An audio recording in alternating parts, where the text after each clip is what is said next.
Os celulares e outros dispositivos emitem ondas eletromagnéticas.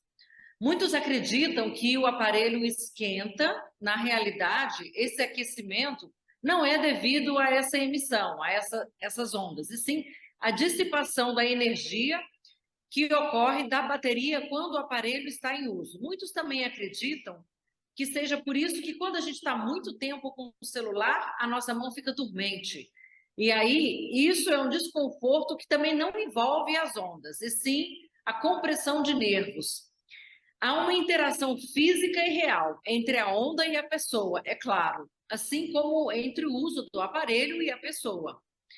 No entanto, é muito comum a gente associar isso com possíveis questões de saúde. Eu conversei para a gente tentar aprofundar no tema com os maiores especialistas, que é o Augustinho Linhares. Ele fez um doutorado sobre isso e tem artigos incríveis, que têm várias métricas e equações bem fundamentadas sobre a questão da radiação exclusivamente. Não há evidência de que os aparelhos provoquem doenças graves. E os estudos vêm sendo realizados, Márcio, há mais de 30 anos. Bom, essa é uma boa notícia, né, Beth? É suficiente para a gente ficar mais tranquilo? Pois é, Márcio, não. A minha resposta é não. A ciência não foi feita para descartar problemas, mas sim para encontrar uma prova do problema. Qual que é a diferença disso? É que os estudos nunca vão te dizer nunca vão atestar que isso não produz resultados nocivos. E sim, eles podem atestar que não dá para ter uma resposta definitiva. Em outras palavras, não encontrar um problema não quer dizer que ele não existe. Até hoje, há mais pesquisas sendo feitas, a depender, então, desses resultados que vão associar doenças à radiação não ionizante. O que vale, na verdade, é o princípio, então, da precaução. Ou seja, o que a gente pode fazer para conviver de maneira saudável com os aparelhos sem as quais a gente não consegue viver mais. Vamos, portanto, ao momento dicas do Papo de Futuro. A primeira dica é menor exposição ao telefone, menor risco. Use o Viva Voz sempre que possível. Use fones de ouvido sempre que possível.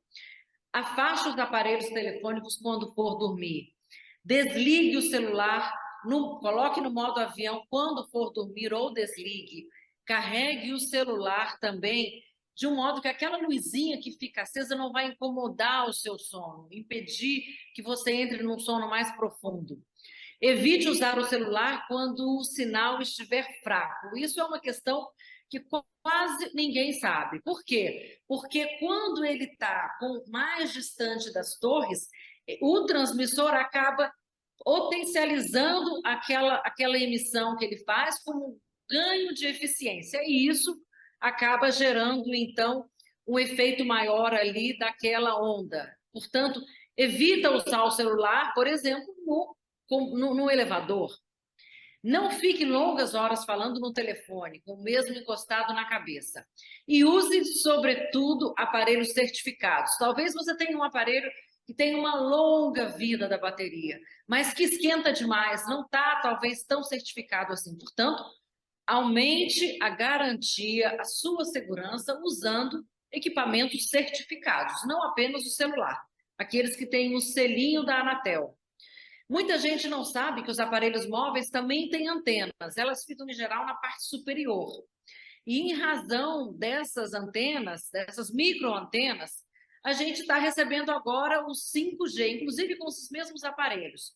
O que o Agostinho lembra com o 5G é que essa frequência é um pouquinho mais alta que é utilizada, é o 3,5 GHz, e ela não chega a oferecer maior risco à saúde, apesar disso.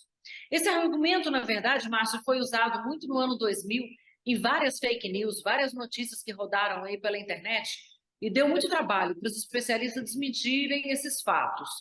Sempre que chega uma nova tecnologia, é absolutamente esperado e normal que haja resistência e haja uma onda de boatos, claro.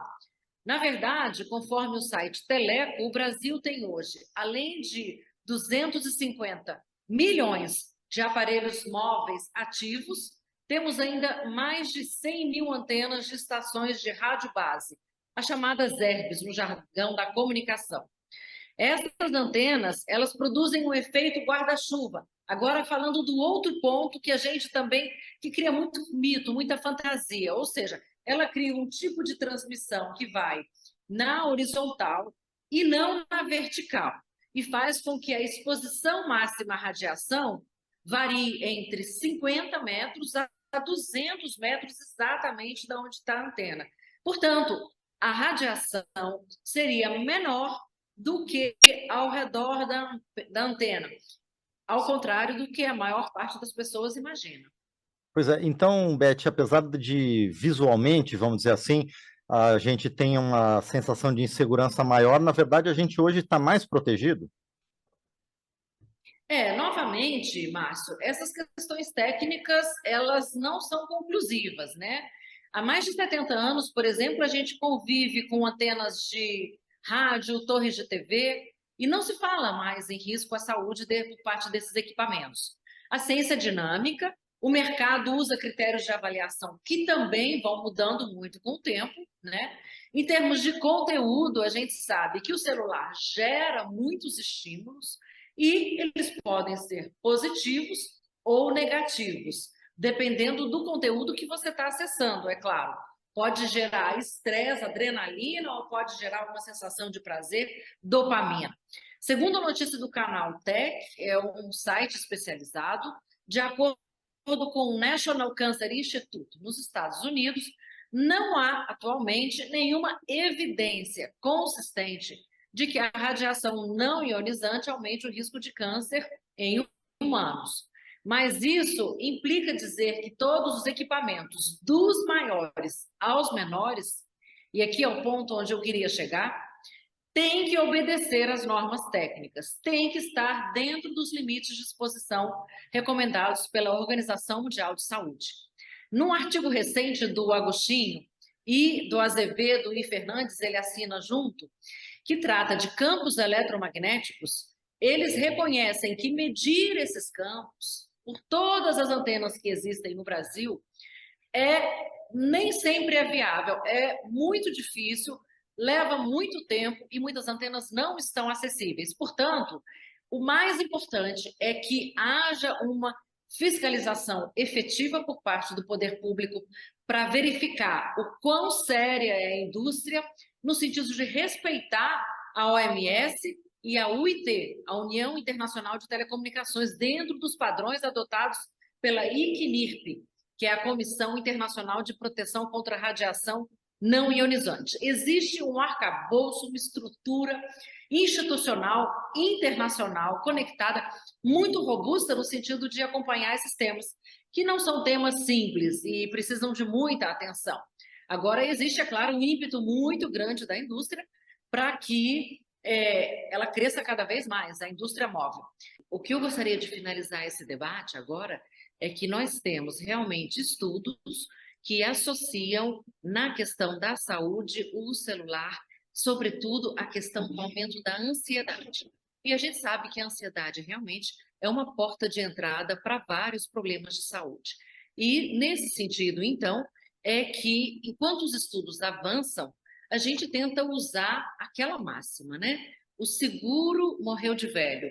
E, portanto, é preciso, sobretudo, dar um tempo para o corpo da gente se recompor de tudo aquilo que não nos pertence, do açúcar, a bebida, a mesma ginástica ou o aparelho celular. Afinal de contas, Márcio, o tempo da internet das coisas, aquele em que tudo vai estar conectado, da cortina ao aspirador de pó, da geladeira à temperatura do chuveiro, ainda não chegou. Por isso, a minha última mensagem é: até lá, ouvinte, vamos dar preferência para a internet das pessoas e não a internet das coisas, a internet do olho no olho, pois, como todo brasileiro sabe, nada substitui aquele bom e apertado abraço.